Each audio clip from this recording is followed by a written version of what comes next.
હજી એક હશે બહાર કાઢી રાખી.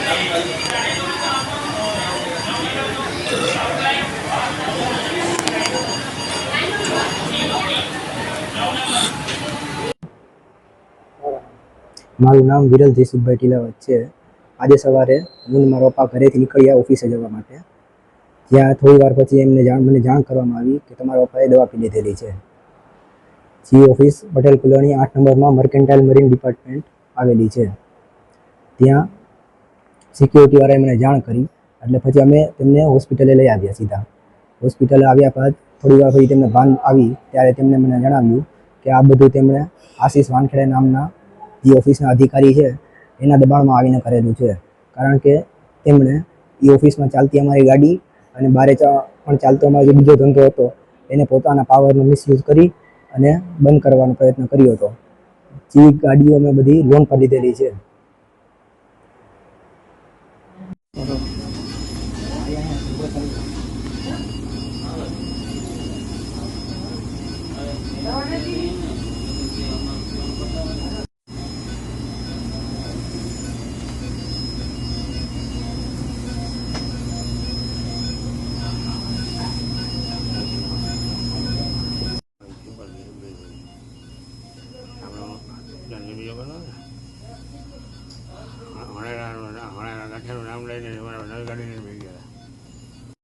મારું નામ જયસુખ આત્મારામ ટીલાવત. મારે mercantile marine department Patel colony 8 નંબરમાં 3જા માળે મારી એક 2023થી 26 સુધીનું એક વ્હીકલ હાયર રેન્ટમાં ગવર્મેન્ટ કોન્ટ્રાક્ટમાં આવ્યું હતું. જે તે ઓફિસના સર્વે ઓફિસર શ્રી આશીષ વાનખેડે સાહેબને છેલ્લા 6 મહિનાથી મારા ઉપર માનસિક ખોચર હતું. કોઈ શું દુશ્મની હતી મને કોઈ ખબર નથી.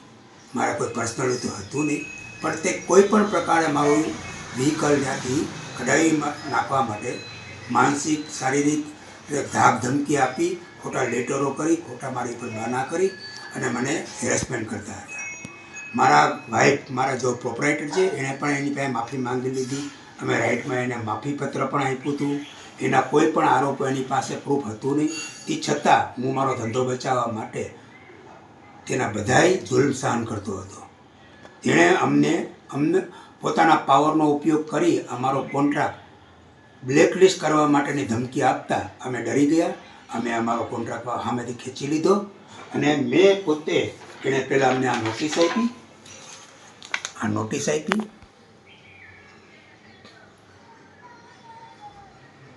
પાછી એણે બીજી ખોટી નોટિસ અમને આપી.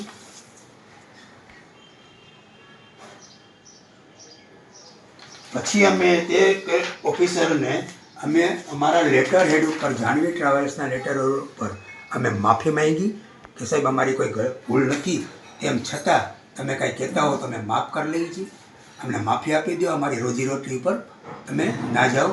મેં બેંકની લોન લઈ અને ગાડી ઉતારી છે. મહિનાનો 30-32 હજાર રૂપિયા આપતો છે.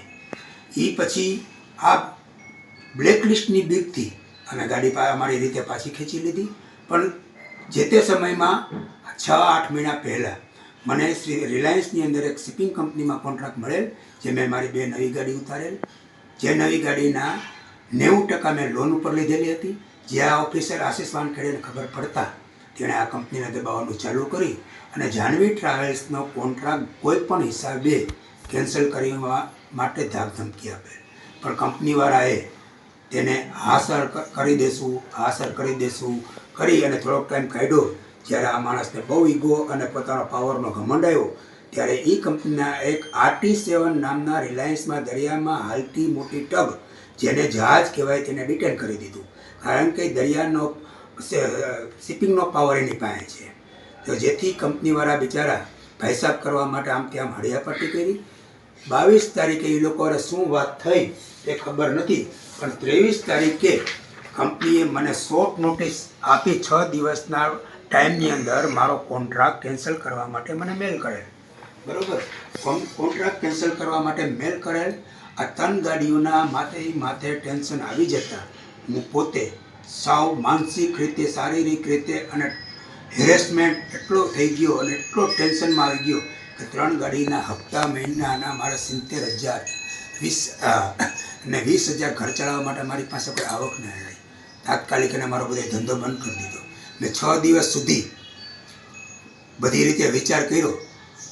2 તારીખે આખી રાત જાગી અને કોઈ મને રસ્તો ના મળતા 3 તારીખે બપોરે 11 અને 12ની વચ્ચે મેં મારી સુસાઇડ નોટ લખી.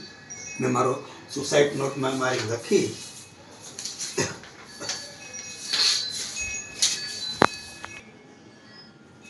મેં 3 કલાકમાં આ મારી 2 પેજની સુસાઇડ નોટ લખી છે.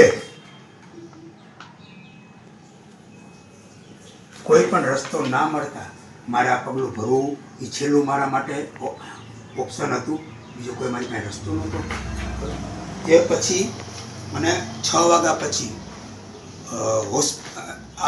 મને હોસ્પિટલની અંદર આ મારા 4-5 ફોટોગ્રાફ આ આશીષ વાનખેડે સર સર્વે ઓફિસરના વિરુદ્ધમાં 3 તારીખે આ મેટર બન્યા પહેલાં સારી હકીકત મેં મેલ દ્વારા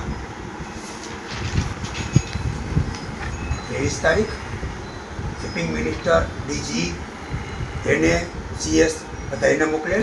તે પછી 30 તારીખ ટોટલ બધા ઓફિસરને મોકલેલ. પણ આજની તારીખ સુધી આ ઓફિસરના ઉપર કોઈ પણ જાતનું ડિપાર્ટમેન્ટલી એક્શન લીધેલ નથી.